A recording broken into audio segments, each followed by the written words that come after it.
We all arrive the same way, empty-handed, but how we leave can either bind our families together or tear them apart. September is World's Month in South Africa, but for over 85% of our people, death comes without a written plan. No one, no will, no clarity, just chaos. And when that happens, what's left behind isn't just money, it's conflict, confusion, and sometimes betrayal.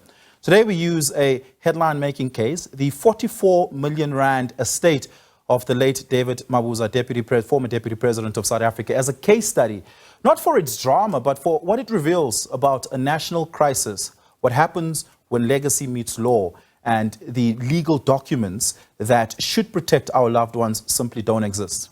Two women claim to be his rightful spouse, a daughter is left fighting for her future, and in the middle, a fortune frozen in legal limbo. But this is more than just a high-profile dispute. It's a mirror held up to our country, a stark reminder that without a will, no one is protected. To help us unpack the real cost of dying without a will and what the law says about customary marriages, dependence, and legacy, we're joined by a trusted expert, Yvonne Mojela, who's a fiduciary expert and specialist at GLU. Yvonne, good afternoon. Thank you so much for your time. Really do appreciate it. People often think, I don't have much to leave behind, so I don't need to write a will. And oftentimes, even that seems to be the wrong thought. What constitutes a will that is legally acceptable? And what's the easiest way to go by about getting a will drafted? Thank you. Good afternoon to your viewers as well. What constitutes a valid will? It should be written or typed, and you can have a will from the age of 16 in South Africa. As a valid will, once it's drafted, you as the testator or testatrix, you then need to read your will, ensure that it corresponds with your wishes and your instructions. Then it must be printed and signed, inked, signed each and every page in the presence of two witnesses. And we usually say competent witnesses, meaning anyone over the age of 14 is able to witness the will. Each and every page must be signed, and on the last page, it must be dated. What happens when you die without a will? So when someone passed on in South Africa without a will, there is a law then that takes over, which is called an Intestate Succession Act.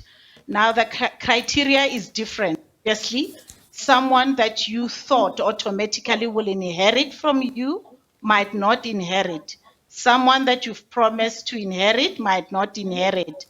How the criteria works, it looks at the marriage, number one. Secondly, then it would obviously look at the children. If there are no marriage, there's no marriage and then no children, the next will then be parents, siblings, and it goes on and on. And maybe just to clarify, when it comes to children, it will be biological children and legally adopted children, irrespective of whether you are married or not.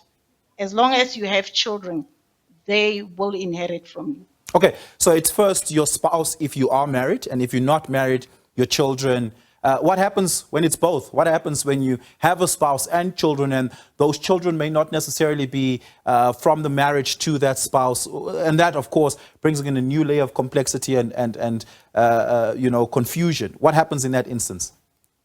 So it depends on the value of your estate. So if the value obviously is higher, it will be split amongst the spouse and the children. So there's a certain calculation that is applied depending on how big are your assets. So it will then be spouse and children who will then share. How it works is that if, for example, the children's share value is above, the spouse share, then they will all equally inherit that value. Can you talk to us about how this intersects with other provisions in our law pertaining very specifically to marriages and unions, particularly customary marriages where you may have more than one spouse or where more than one person may claim to be a spouse to you? And of course, customary marriage allows for that outside of just the Civil Unions Act. What happens in such an instance?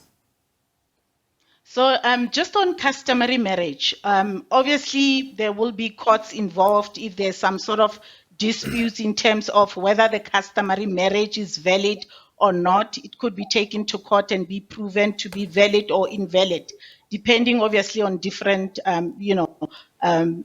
sections on the Recognition of Customary Law Act. But what happens with the customary law, especially where there is no antenuptial contract, automatically that would be regarded as in community of property. Now, the in community of property simply means we've got one bucket of assets where everything is put into one bucket and we share equally from that in terms of assets, not only assets and also liabilities. So half will automatically then go to your spouse. Then the half will be distributed. Even if you have a will in place and you've nominated your children or someone else as the beneficiary while you are married, always remember that your spouse will automatically take their own share by virtue of marriage in community of property, or if it's customary marriage where there's no antenuptial contract in place. Yeah. Let's talk about the David Mabuza case, which is a very interesting case, an estate worth 44 million rand. There are children involved, and there are at least two people claiming to be a rightful spouse, albeit the death certificate and the registry, Home Affairs Registry, says this was an unmarried man. What happens in such an instance where the registry says unmarried, there are two people who says I was this man's wife, and there are children fighting amongst the family for access to the estate? In such an instance where the disputes are so complex, what are the processes that would ordinarily follow? Okay, let me just explain on the case. So none of us are aware of the context. So we see that it's a 44 million, estate. Now the question is it an estate or is it other assets that are not part of the estate? Because we've seen that it's against Alexander Forbes, which could be a pension fund. We're not aware what type of a pension is it. Is it a living annuity? Is it a preservation fund, etc.? So let me just clarify what estate means when a person has passed on. So when a person has passed on, your estate is entailed of all your immovable assets. Your immovable assets, we're talking fixed properties, any vacant land stands, agricultural holdings. Secondly, then it's your movable assets, which is furniture and household contents, vehicles, machinery, equipment, And then thirdly, it's your investments, then your businesses and your loans in companies or in trust. So in David Mabuza's case, we're not aware whether this is an estate or are we talking about, a pension where a pension fund act will then take place, and obviously board of trustees of that fund are the ones that are going to make decisions after they've done an investigations in terms of financial dependency of anyone that is involved. So we cannot necessarily make a conclusion that, there's no will in place and all of that. And pension funds, provident funds, retirement annuities, those ones are governed by a different act, not necessarily an estate act. Yeah. Yvonne, just lastly, do I need the services of a professional if I'm looking to start doing estate planning?